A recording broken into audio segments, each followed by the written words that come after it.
This video is intended for those of you who are thinking of studying A-level philosophy this year. There's only one exam board that does A-level philosophy in the UK, so everything I say to you about this will be true of an A-level philosophy course you study. What is philosophy?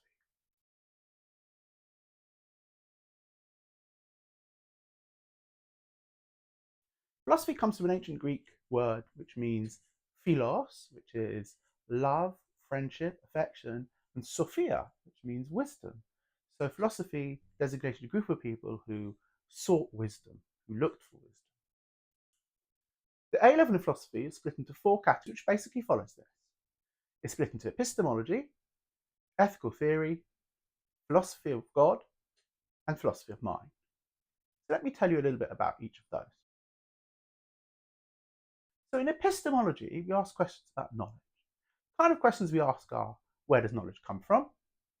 What do we mean by knowledge? Can we know anything? And can we trust our sense experience? So let's look at that last one. Can we trust our sense experience? Well, think about this.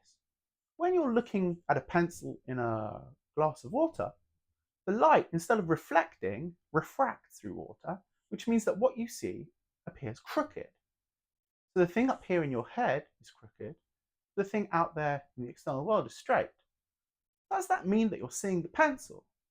Or does that mean you're seeing something up here in your head that represents the pencil out there in the world?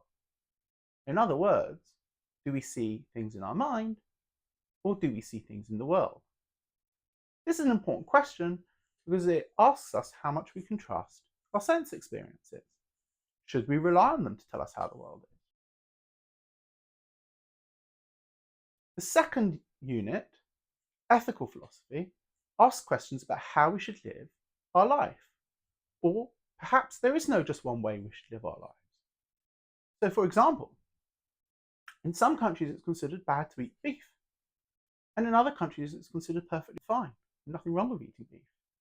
Is that to do with something true in the world that we could discover? That perhaps science in the future will tell us you should or you shouldn't do this kind of thing? Or is that the kind of thing that's not true? That's basically socially constructed?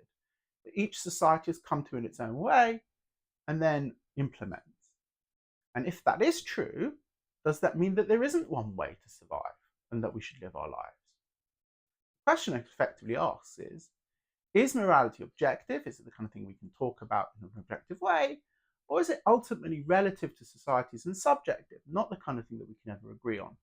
And if that is true, what kind of implications does that have? The third and important section is philosophy of religion. Philosophy of religion looks at arguments for and against the existence of God. And of course, this goes back many thousands of years and has really important implications for all of society. One of the most important questions in that is what we might call the cosmological argument.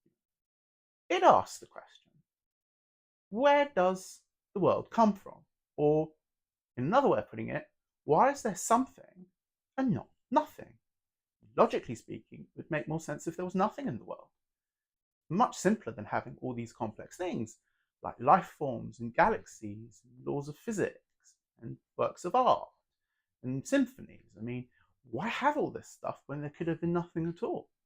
And then the question becomes, well, either all this stuff came from something, we have to ask about what that something is, or it came from nothing. It doesn't make sense to think it came from nothing because we think that something can't come from nothing, but maybe it can. We don't know. Either way, it seems to indicate that there's some source, some cause, something that has brought the world into existence. And if that's so, is that God? The final part of the course, called Philosophy of Mind, asks questions ultimately about the mind, what's going up in your mind and in your head. So one question we might ask is the mind the same as the soul? And that would be something that we call substance dualism.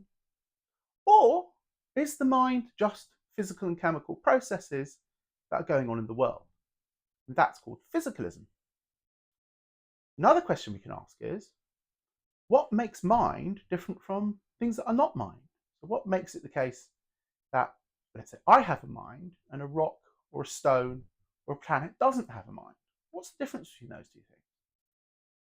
Another question that's becoming very important is a question about whether we can understand the mind as a very sophisticated kind of computer functioning system. If AI becomes intelligent enough and is able to start giving itself its own commands, will AI then have a mind? Will it have experiences like we are now up here? It seems that there's a difference between a computer system that functions really well and a computer system that functions really well with a mind. So what does the mind bit mean in that? That's the kind of question you'd be asking in the philosophy of mind. And if you think any of these questions are interesting, especially most of them, then I would suggest you consider studying the A-level in philosophy.